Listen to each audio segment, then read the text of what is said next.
자, 이번에는 앞 시간에 이어서 증발산량 추정 방법에 대해서 이야기를 해볼까 합니다. 여러 가지 이제 증발산량을 추정하는 방법들이 있습니다만, 일반적으로 이제 라이시미터라는 장비를 활용을 합니다. 이 방법이 우선 측정의 목적을 달성하기에는 상당히 이상적으로 보이긴 합니다. 왜냐하면 각 인자의 유출이나 표면의 변화에 대한 문제가 없고 경계가 뚜렷한 용기를 이용하므로 정확히 측정할 수 있기 때문입니다. 그러니까 자연에서 이제 하는 게 아니고요. 라이시미터라는 장비를 이용하는 거죠.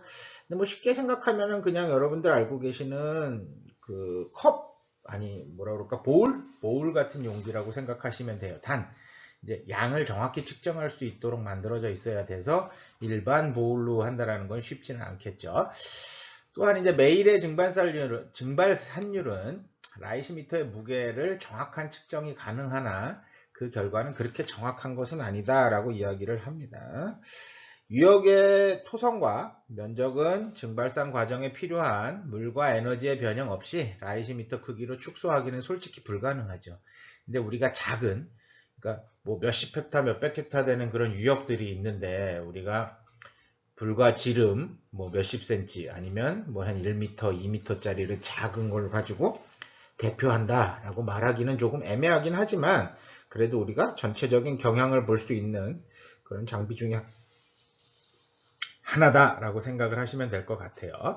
또 이제 뭐 뿌리의 발달이라든가 토양 수분 함량 및 잠재능, 이제 포텐셜 에너지 같은 거, 라이시메타 위를 흐르는 전도 에너지 등과 같은 인위적인 제한은 증발산량 측정에 상당히 많은 영향을 미치게 됩니다. 또 각각 다른 작물에서 단기간에 증발산율을 측정하면 유용한 정보를 얻을 수 있으나 잎목의 크기와 생장 기간은 산림의 증발산 추정을 상당히 어렵게 하죠. 그래서 모든 나무가 똑같이 자라면서 똑같이 물을 먹지는 않습니다. 그죠? 여러분들도 마찬가지죠. 뭐 요즘은 코로나니까 모여서 뭔가를 할 수가 없지만 이제 과거에 이제 아마 초등학교, 중학교, 유치원 뭐 이런 데 다닐 때 생각을 해보면 같은 반이었던 친구들 중에서도 하루 종일 물을 여러 잔 먹는 친구도 있고요. 거의 안 먹는 친구도 있는 것처럼 나무들도 똑같은 소나무라고 하더라도 수분을 많이 필요로 하는, 그 다음에 적게 하는 이런 차이들이 발생하기 때문에 이런 것들을 다 고려하기는 좀 애매하지 않나라고 이야기를 합니다. 자, 지금 보시는 이제 라이시미터인데요. 이거는 대형입니다. 그래서 뭐 쉽게 얘기해서 우리가 이제 화분 얘기하면 되는데요. 가장 좋은 게 앞에서 이제 보여드렸던 뭐 지난주는 아니죠. 지지난주쯤 수업을 했던 그 증발산 측정을 위해서 라이시미터를 간단하게 만드는 것들을 보여드린 기억이 있어요. 풀밭을 깎아내서 흙을 깎아내고 거기에 파이프를 박아서 그대로 파내서 불결한 토양을 만들어서 그대로 가지고 와서 물에 침지를 시켜서 완전 포화를 시키고요. 거기에다가 식물을 파종을 하거나 아니면 이제 묘목을 심어서 자라는 과정 동안에 물을 얼마나 뽑아내서 날아가 증발산이 이제 발생하는지에 대한 것들을 이제 무게를 측정을 해서 하는 형태가 되는데요. 요건 이제 좀 더 기계화됐다고 보시면 되겠죠. 자, 왼쪽에 보시는 사진이 우리나라 그 농업기술센터에 설치된 이제 라이시미터입니다. 그래서 보시면은 왼쪽 아래 같이 보시면 어때요? 네. 이렇게 지금 쭉 일렬로 다양한 식물들이 이제 이렇게 화분처럼 심겨져 있죠. 자, 위에서 봐서는 이렇게 분명히 토양층인데요. 지하에서 보면 오른쪽 사진과 같아집니다. 그래서 실제로 하늘에서 비가 내리고요. 물이 똑같이 자연하고 똑같이 들어가게 되는 거고요. 이 물들이 이제 이 건물 안으로 들어오진 않게 처리는 되어 있는 상태고요. 자, 그다음에 이제 여기에 물이 고여 이제 하늘에서 내린 비에 인풋이죠. 떨어진 비, 그 다음에 작물이 자라면서 날아가는 비. 무게의 차이를 이제 아주 미세하게 측량을 하는 장비들이 될 것 같습니다. 그래서 이런 장비들을 이용을 해서 활용을 하게 되는데요. 근데 이제 여기 같은 경우는 농업기술센터다 보니까 나무가 아니고요. 작물에 대한 시험을 하는 겁니다. 그러다 보니까 이제 작물 같은 경우는 이런 시험들이 가능하게 되는데 아까 앞에서 말씀드린 것처럼 나무, 아주 작은 소나무 묘목을 심어서 이게 흉고직경이 막 뭐 몇십 센치가 되는 이런 대형 나무가 될 때까지 측정을 할 수 있냐? 그렇지는 못하죠. 그러다 보니까 이제 그런 부분에 대한 연구들은 조금 부족하다라고 생각을 하시면 될 것 같아요. 자, 그다음에 이제 증발선량을 추정하는 또 다른 방법인데요. 토양수분 대조시험지를 만드는 형태들이 될 것 같습니다. 그래서 만약 토양의 조건이 같고 설계가 잘 되어 있으면 적어도 한 계절 단위의 식생피복의 차이에 의한 증발산율을 비교할 수는 있다라고 이야기를 할 수가 있고요. 그래서 동일한 유역에 이렇게 동일한 조건을 가지는 두 개의 대조구를 만드는 거죠. 이게 근데 산림에서는 쉽지가 않아요. 자연에서는 일반적으로 이제 농경지라든가 이런 것들은 우리가 인위적으로 조성을 한다든가 단기적으로 이런 것들을 관리가 가능하기 때문에 되는데, 자, 같은 방향이면서 같은 경사를 가지고 비슷한 수종의 나무가 심겨져 있고, 그 다음에 또 그 나무의 나이나 크기도 경급, 영급 이런 것들이 다 비슷하다. 그 다음에 하층 식생도 비슷하다. 토양 수분의 유입도 같다. 이런 것들을 찾을 수가 거의 없죠. 그러다 보니까 상당히 어려운 부분이긴 한데요. 예를 들어 이제 인접한 소나무 XC 플롯이 깊고 같은 토성을 가졌다고 가정하면 각 토양의 물 균형을 이제 보게 되면 이제 뭐 우리가 물수지식을 그대로 얘기를 하는 거죠. 그래서 ETX는 PGX-QX-델타 S입니다. 지하수 변동량이죠. ETC도 마찬가지예요. C에서도 똑같이 이렇게 계산이 됩니다. 이래서 두 플롯 간의 차이를 알려고 그러면 서로 빼면 돼요. 이렇게 각자 빼주면 되는 거죠. 그래서 이렇게 이제 처리를 하면 되고요. 아니면 이제 중성자 분산법이라고 그래서 여러분들 앞에서 아마 간단히 이야기를 했었던 기억이 있는데요. 두 인분의 토양 수분 축척의 변화를 측정해서 이제 이런 것들을 계산을 하는 거죠. 그래서 실제로 PG와 Q는 동일하다라고 봤을 때 하늘에서 내리는 PG, 그 다음에 Q, 유출되는 Q는 같다고 봤을 때 이거는 같으니까 00 되니까 삭제해버리면 되겠죠. 이렇게 삭제가 됩니다. 남은 것은 이제 델타 SX하고 델타 SC가 되겠죠. 그래서 이렇게 토양 수분 측정을 골라낼 수가 있게 됩니다. 그래서 이제 두의 수분 차이를 가지고 우리가 어떤 차이를 보이는지를 알아낼 수가 있는 거죠. 자, 다음은 이제 유역의 수수지를 이용하는 방법이죠. 앞에 그 식 바로 앞에서도 얘기했던 바로 그 식입니다. 그래서 증발산량을 알면 재면 알 수가 있습니다. 그래서 증발산량은 PG 하늘에서 내리는 거고요. Q 유출이고요. S 토양 수분입니다. 그래서 PG와 Q는 유역에서 측정할 수 있고요. S는 수년간의 자료 축적으로 우리가 일반적으로 이제 오차를 좀 줄여갈 수가 있습니다. 그래서 만약 조사 기간 동안 어떤 처리를 하면 ET의 변화가 생기는데 시간에 따른 동향을 분석하게 되는 그런 형태들이라고 보시면 될 것 같고요. 이 시험은 기후에 대한 조절이 불가능합니다. 그죠? 뭐 어느 해는 가뭄이 계속 들어갔고 뭐 우리가 비가 오는 피 값을 계산을 못할 수도 있을 정도로 될 수도 있고요. 그래서 뭐 아니면 또 비가 너무 많이 온다라든가. 그래서 조사된 ET의 변화는 유역에 내린 강수 또는 유입 에너지의 변이에 의한 것이 아니므로 확실성이 조금 낮을 수 있습니다. 근데 이제 PG와 Q의 측정은 기계적인 오차도 있을 수 있습니다만 최근 들어서는 이제 상당히 정밀해지고 있죠. 근데 문제는 실제로 하늘에서 내리는 P, 그다음에 나가는 유출 Q 이 같은 경우가 점이 아니에요. 그죠? 어떤 유역 전체에 내리는데 우리는 측정을 점 단위로 하고 있지 않습니까? 그래서 거기에 대한 오차도 감안을 해야 된다. 그래서 많은 각 유역의 측정 평균 자료와 수십 년간의 평균 자료로서 이제 PG-Q는 지역의 ETU를 추정하는데 신뢰할 수가 없습니다. 한계 유역은 토양 이온과 식생 피복이 ET에 미치는 영향을 결정하는데 상당히 빈약합니다. 그래서 한계 유역만 갖고 이렇게 작업을 하는 것은 시간에 따른 이런 ET에 미치는 영향을 추정하는 데는 조금 어려움이 있다라고 생각을 하시면 될 것 같아요.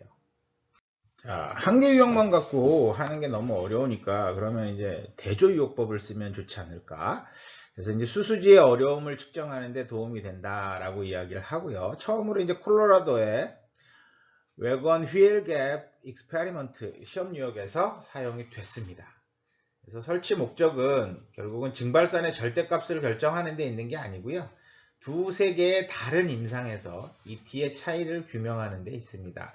무슨 얘기냐 하면 비슷한 유역들을 이렇게 뭐 두세 개 정도를 구획을 해서 한 곳은 뭐 소나무, 한 곳은 화렵수, 그러니까 한 곳은 침엽수, 한 곳은 화렵수, 한 곳은 이제 초지 이런 식으로 설치를 해서 세 개의 차이가 어떻게 나는지를 보는 이런 것들을 규명하는데 이제 목적을 가지고 있다라고 보시면 되고요.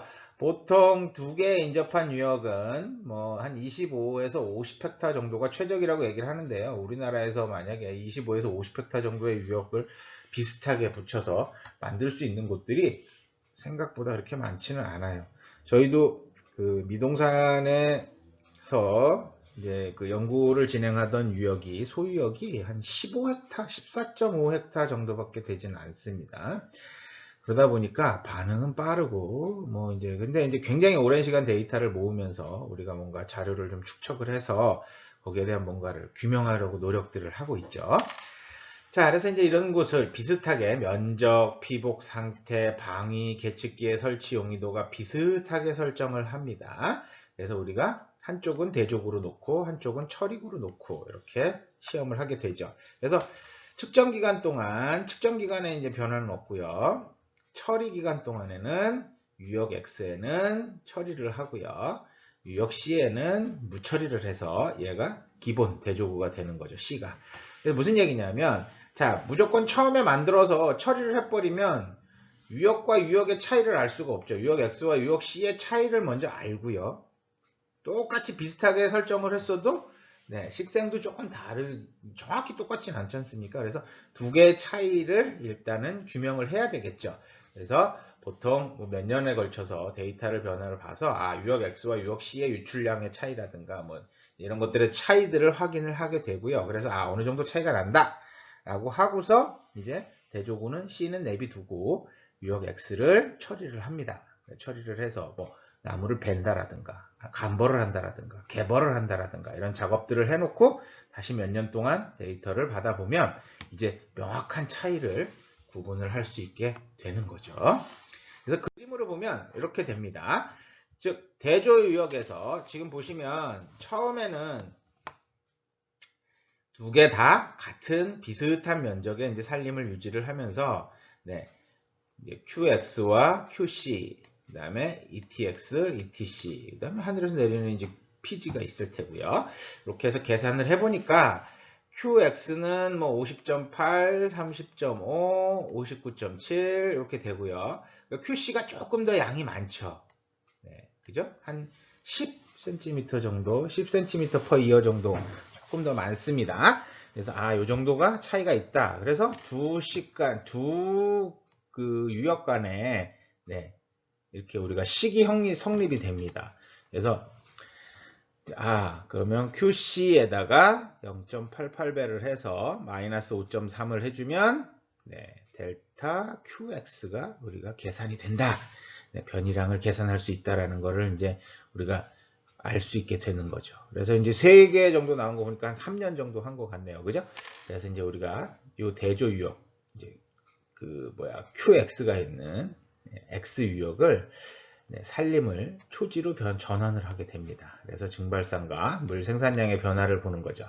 유역에서 침투수는 고려하지 않았지만 만약 침투가 생기면 차이가 또 더 생길 거라고 이제 생각이 되는 거죠.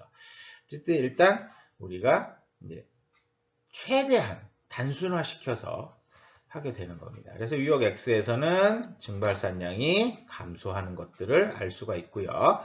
Q 값은 증가하게 된다. 그래서 델타 ETX는 감소를 하는 거죠. 마이너스 값이 나오게 되고요. 이렇게 됩니다. 그래서 보면 QX, QC 값이 변화가 되는 거죠. 아까 분명히 QC가 훨씬 유출이 많았어요. 근데 이제 그래스로 초지로 벌채를 해서 초지로 전환하고 나서는 QX의 값들이 대부분 높습니다. 거의 비슷한 때도 있었네요. 자, 그래서 이제 델타 QX를 만들어낼 테고요. 그 다음에 이제 그 QX 마이너스 델타 QX를 해서 계산을 하면 보통 합계가 52.1cm per 3year입니다. 그러다 보니까 이제 이거를 1year로 바꾸면 어떻게 되냐? 마이너스 17.4cm per year 정도 된다. 그래서 1년에 마이너스 17.4cm per year 정도, 그러니까 1년에 감소가 된다는 거예요. 증발산량이 감소가 되고 유출은 늘어난다는 얘기죠. 그러면 나무가 그만큼의 물을 증발산을 통해서 뿜어내고 있다는 것들을 우리가 이제 알아낼 수가 있는 형태들이 됩니다. 자, 이제 이런 것들을 통해서 오른쪽 아래 이제 그래프 같은 것들을 만들어내게 되는데요. 실제로 이제 여러 나라에서 실시한 75개소 정도의 유역 실험 결과 산림 피복이 연간 증발산율에 미치는 영향을 표시한 겁니다. 그래서 어포레스트레이션, 숲이 돼가는 과정이고요. 반대쪽은 디포레스트레이션이죠. 어떻게 돼요? 네. 이건 나지화가 되는 거죠. 벌채를 한다라든가 이런 얘기죠. 그래서 조림이나 벌채 후 축전된 유출량의 변화를 보여주고 있는 겁니다. 그래서 실제로 보면은 모든 시험구에서 산림이 생장에 따라 ET도 증가하게 되고요. 벌채 또는 간벌로 ET는 감소를 하고 있다라는 것들을 이 그래프를 통해서 볼 수가 있습니다. 그래서 실제로 증발산량이 수목이 자라면서 증발산량도 증가하고요. 수목이 없어지면 증발산량은 감소하게 된다는 거죠. 그래서 이제 대표적인 예를 여기 보면 유카리투스 림입니다. 유카리 림 또는 침엽수 림을 10% 정도 제거를 하면 연간 ET는 증발산은 약 한 4cm 정도가 감소가 된다고 그러고요. 온대림의 낙엽화렵수림에서는 10% 제거로 약 2.5cm가 감소하는 것들로 알려져 있습니다. 그래서 산림 경영 측면에서 이러한 영향은 물이 많이 필요한 지역이나 비가 적게 오는 지역에서는 상당히 큰 문제가 발생할 수가 있다. 네, 여기서 비가 적게 오는 지역이 연간 한 800mm 이하 오는 반건조 지역이라거나 이렇게 이야기를 할 수 있을 것 같아요. 자, 이번에는 이제 증발산량 추정 방법 중에서 에너지와 수증기의 균형에 대한 이제 기상학적 접근 방법에 대한 이야기를 해볼까 합니다. 자, 앞에서 직접 측정하는 것도 쉽지 않고 다양한 물수지 갖고도 그렇고 그러다 보니까 이제 간단하게 할 수 있는 방법들을 그럼 어차피 오차가 있다라면 그 오차를 감안을 해서 우리가 가장 비슷한 경향을 만들어낼 수 있다 그러면 좋지 않을까라는 연구들. 그래서 이제 태양광선이라든가 기온, 수온, 증기압, 풍속, 강수량, 기타 기후 인자에서 우리가 이제 증발산을 측정하는 이론적인 방법들을 발전시켜 오게 되죠. 다 지금 앞에서 말씀드린 이런 인자들이 대부분 다 증발산하고 관련이 있는 인자들이죠. 그죠? 광선, 태양광선이 세면, 기온이 높으면, 수온이 높으면, 증기압이 낮으면, 풍속이 빠르면, 강수량이 이거 따라서 대부분 다 영향을 미치게 되는 거죠. 그러다 보니까 이제 가장 많이 사용되는 식 중에 두 가지 말씀을 드려보면 이제 손스웨이트의 방정식이 있고요. 그 다음에 호드리치라고 해야 되나요? 호드리치 방정식이 있고 이렇게 있습니다. 그래서 이제 손스웨이트의 방정식이 가장 널리 이용되는 방법이긴 합니다. 그래서 요거는 이제 월 평균 기온하고요. 낮의 길이에 근거를 둔 방정식입니다. 그래서 우리가 증발산량은 이제 연간 증발산량입니다. 아니면 월 증발산량이든가 이렇게 이제 계산이 되는데요. 총 증발산량은 0.53b i분의 10ta의 a승이다 라고 이야기를 이제 식을 만들게 되죠. 유도를 했어요. 그래서 이 i는 연평균 기온이고요. 그 다음에 이제 TA는 우리가 월 평균 기온이 됩니다. 그 다음에 이제 A는 I에 의한 함수 값이라고 보시면 되고요. 그 다음에 이제 B는 낮 길이의 보정 값입니다. 그래서 이건 이제 그 상수로 이제 계산대에서 나오는 식이 성립이 되어 있습니다. 그래서 낮이 이제 몇 시간이냐에 따라서 이제 보정값을 이용해서 얼마를 넣어주는 이 형태로 계산을 할 수 있도록 만들어지게 됩니다. 자, 이제 그 다음에 나온 게 이제 호드리지 방정식인데요. 얘는 다른 것도 안 써요. 이제 월 평균 낮의 길이 이거 두 개나 쓰는 것도 이제 저기죠. 그러니까 일평균 기온만 사용합니다. 그래서 PAT는 총 증발산량은 0.16 1 곱하기 B 곱하기 TA가 됩니다. 그래서 우리가 이제 밀리미터 퍼 1이죠. 하루의 이제 증발산량이고요. TA는 일평균 기온입니다. 그 다음에 B는 일장의 보정값입니다. 그러니까 하루의 길이를 보정하는데요. 계절과 위도로 보정을 할 수 있도록 만들어진 식이 있습니다. 그래서 결국 이제 일평균 기온을 만들어내는 방법은 최대 온도 플러스 최저 온도 나누기 2해서 그냥 일평균 기온 계산이 됩니다. 그 다음에 이제 1년 동안 정기적으로 실제 유역에서 측정한 PG-Q의 연간값을 배치하는데 이제 공헌을 하는 식이 되겠습니다. 공헌을 했어요. 근데 이제 이런 것들이 여러 가지 이제 우리가 굉장히 많이 이제 얘기를 하고 있지만 실제로 단순한 기상 자료에 의거해서 생물권에서 ET를 측정하기에 적당한 방법은 없다라고 뭐 이제 과거에부터 이야기를 합니다. 왜? ET, 증발사는 대기, 지표, 지중, 생물적인 작용이 합쳐져서 생기는 현상이기 때문에 우리가 ET를 이렇게 간단한 기상 자료로 확인하기는 이제 맞추기는 쉽지는 않다라고 이야기를 하는 거죠. 그럼 이제 이걸 왜 하고 있을까요? 그래도 뭔가를 자꾸 만들어내야 되겠죠. 왜냐하면 저 ET라는 것을 어떻게 정리하느냐에 따라서, 우리 증발산을 어떻게 정리하냐에 따라서 우리가 이제 수자원을 얼마만큼 활용할 수 있냐 없냐에 대한 게 나오게 됩니다. 물론 이제 이런 것들이 아주 작은 유역 단위로 계산할 때는 굉장히 문제가 커져요. 이런 오차들이. 하지만 대한민국 전체라든가 지구 전체라든가 뭐 미국 전체라든가 이런 식으로 봤을 때 만약에 대한민국 전체에서 한강에서 물 1톤이 오차가 났다. 그러면 실제로 그 오차의 범위는 굉장히 작은 거죠. 근데 미동산 유역에서 물 1톤이 오차가 발생했다. 굉장히 큰 오차가 발생합니다. 그죠? 왜? 미동산에서 흘러나간 물이 뭐 이제 그 소하천들을 거쳐서 달천으로 들어가게 되고요. 남한강 상류를 통해서 한강으로 유입이 됩니다. 그러면 만약에 미동산 유역에서 1톤의 오차가 발생한다라고 그러면 전체 이제 면적으로 환산할 때 보면 굉장히 큰 오차를 만들어내게 되는 거죠. 그래서 이제 전국적으로 이런 하천 단위라든가 아니면 나라 이제 뭐 지역 규모라든가 이렇게 대규모의 이제 에서 경향을 본다라든가 수자원 관리를 위해서는 결국은 이런 식들도 굉장히 정확하게 활용할 수 있다라고 생각을 하시면 될 것 같습니다. 현재 산림이나 원생지에서 가장 인접한 ET 측정 방법은 결국은 유역 실험을 통한 유역의 수수지를 계산하는 방법입니다. 그래서 뭐 앞에서 본 식이죠. 증발사는 강우 마이너스 유출 마이너스 토양 수분 하면 돼요. 비록 지역적인 오차는 있지만 다른 대체 방법은 없습니다. 가장 좋은 거는 대한민국 전체 소유역을 만들어서 거기마다 장비를 다 설치해서 뭐 일일이 이제 체크를 해보는 게 가장 좋은 방법이긴 한데요. 네, 이건 이제 가성비의 문제죠. 네, 학술적인 문제하고도 관련이 됩니다. 학자 입장에서라면은 이제 그렇게 하면 굉장히 좋겠다라고 하겠지만 쉽진 않습니다. 미국에서도 이렇게까지 하지는 않아요. 유럽에서도 마찬가지고요. 근데 이제 뭐 다양한 형태로 아까 얘기했던 위에서 본 이 손스웨이트의 식이라든가 아니면 호드리지의 식이라든가 이런 식으로 하나의 간단한 식으로 정리할 수 있도록 연구들을 많이 진행을 하고 있습니다. 자, 다음은 이제 증발산량의 조절입니다. 그래서 이런 증발산량의 조절이 필요한 이유, 뭐 유출량의 증가 또는 인목생장 증대를 위한 토양 수분의 보존에 필요하게 되고요. 결국은 우리 산림 쪽에서는 이제 인목생장 증대를 하지만 일반적으로 봤을 때는 수자원의 활용인 거죠. Q 값이 너무 빨리 유출이 되는 것보다는 천천히 나오는 게 좋습니다. 그럼 증발산이 적어진다는 얘기는 결국은 Q가 많아진다는 얘기겠죠. 연간 Q가 많아진다는 얘기고요. 그럼 Q가 연간 유출되는 Q 값이 Q가 많아진다는 얘기는 우리가 활용할 수 있는 물들이 상당히 많이 늘어난다라고 생각을 하시면 되겠죠.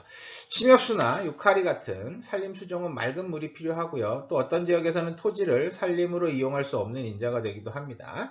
영국의 몇 도시에서는 수원지 유역 내 조림을 제한하였고요. 네, 남아프리카에서는 특정한 산림 유역이나 수로 주변에 조림하는 것을 법으로 금지하고 있기도 합니다. 네, 왜? 나무를 심으면 증발산량이 늘어나니까 수원지 내에서 유역에서 유출량이 줄어들어서 안 된다는 얘기겠죠. 그럼 이런 증발산을 조절하려고 노력은 건조한 농업지대에서 끊임없이 계속되고 있습니다. 여러분들 아마 뭐 다큐멘터리 같은 것들 아마 찾아보시면은 이집트 쪽이라든가 아프리카 쪽 이런 데 보면은 네, 물을 확보하기 위해서 굉장히 많은 노력들을 해요. 그래서 뭐 미국 몬타나 동부의 다코타 밀 농업지대의 대부분은 한 줄은 경운을 하고요. 한 줄은 나무 식재를 합니다. 그래서 그 이유는 1년 동안의 강수량이 농작물 생장에는 부족하기 때문에 네, 이게 두 줄을 다 못 심는 거예요. 그래서 건너서 한 줄 건너 한 줄씩만 식재를 해서 우리가 농작물 생장을 하는데 물을 이제 쓰려고 이렇게 노력들을 하고 있는 거죠. 결국은 이렇게 증발산량을 감소시키거나 생산성을 증대하는 방법들에 대한 것들이 이제 몇 가지 정리가 되어 있습니다. 그래서 다음 생장기까지 토양 수분을 유지하기 위해서 한 계절 이상 휴경을 한다라던가, 식물을 자르거나 제거해서 토양을 나지로 놔두거나 식생 잔류물을 덮어둡니다. 잔류물을 덮어두면 이제 증발을 줄일 수가 있으니까 도움이 되겠죠. 그래서 식물이 증산을 하지 못하게 이제 억제를 하려고 노력을 하는 거죠. 또 화학물질로 낙엽을 촉진해서 증발산을 아예 억제를 시켜버리는 겁니다. 식물은 죽이진 않는데 식물을 빨리 낙엽을 떨어뜨리게 해서 식물이 증산을 좀 덜하게 만드는 거죠. 그 다음에 이제 증산작용이 적은 나무로 대체를 하기도 합니다. 또 증산 억제제를 뿌려서 공변세포의 일시적인 폐쇄를 유도하는 이런 과정도 연구가 되고 있어요. 그래서 증산은 대부분 CO2가 필요해서 하는 기작이므로 증산을 감소시켜도 식물 생장에는 해가 없다. 해가 없다. 없지는 않을 텐데요. 뭐 그렇게 큰 해는 없다. 보시면 될 것 같고요. 음지를 좋아하는 작물에 그늘을 만들어주는 이런 역할들을 해도 증발산을 줄일 수 있는 방법들이 될 것 같습니다. 근데 이제 이런 것들이 가능한 데가 있고 가능하지 않은 곳도 있어요. 그래서 반건조 지역 같은 곳에서는 산림이나 관목을 제거해서 ET를 감소시킬 수는 있습니다만 그 물은 다른 식물이 이용하지 못하고요. 토양 내에서 증발되기 때문에 솔직히 필요성이 낮아집니다. 그래서 이런 반건조 지역에서는 산림이나 관목을 제거한 이후에 지표면을 증발을 억제할 수 있는 뭐 화학물질이라든가 아니면 낙엽이라든가 뭔가 덮어서 증발을 억제해야 되는 상황들이 발생하게 되는 거죠. 그래서 아리조나에 있는 피논이라는 나무와 이제 피논과 향나무를 제거한 결과 ET는 지역적으로 감소를 했습니다. 증발산이 감소하는 건 조사가 됐어요. 그런데 계류나 지하수의 공급은 크게 증가하지는 않았다는 결과가 나오게 됩니다. 그래서 결국에는 증발산을 억제시켜서 효값을 늘려보려는 노력은 그렇게 크게 효과를 볼 수 있는 곳도 있지만 볼 수 없는 곳도 꽤 많다라고 생각을 하시면 될 것 같고요. 뭐 전에 제가 이제 기상학 분야 자료들 보여드리면서 아마 커다란 공을 호수에 띄워갖고요. 그죠? 공을 굉장히 많이 띄워서 증발을 억제하기 위한 방법들 연구하는 것들 나온 거 있죠. 이런 식으로 증발산을 줄여서 최대한 수자원을 확보하려고 하는 노력들이 상당히 이제 많이 나타나게 됩니다. 이게 다 지구온난화하고도 관련이 있는 부분들이 될 것 같습니다. 자, 그래서 이제 오늘 증발산량 이야기는 이제 거의 마무리를 하고요. 여기에 이어서 기상학 나머지들 마무리를 오늘 목요일에는 정리를 하도록 하겠습니다. 자, 기상학 과정에서 만나도록 하죠.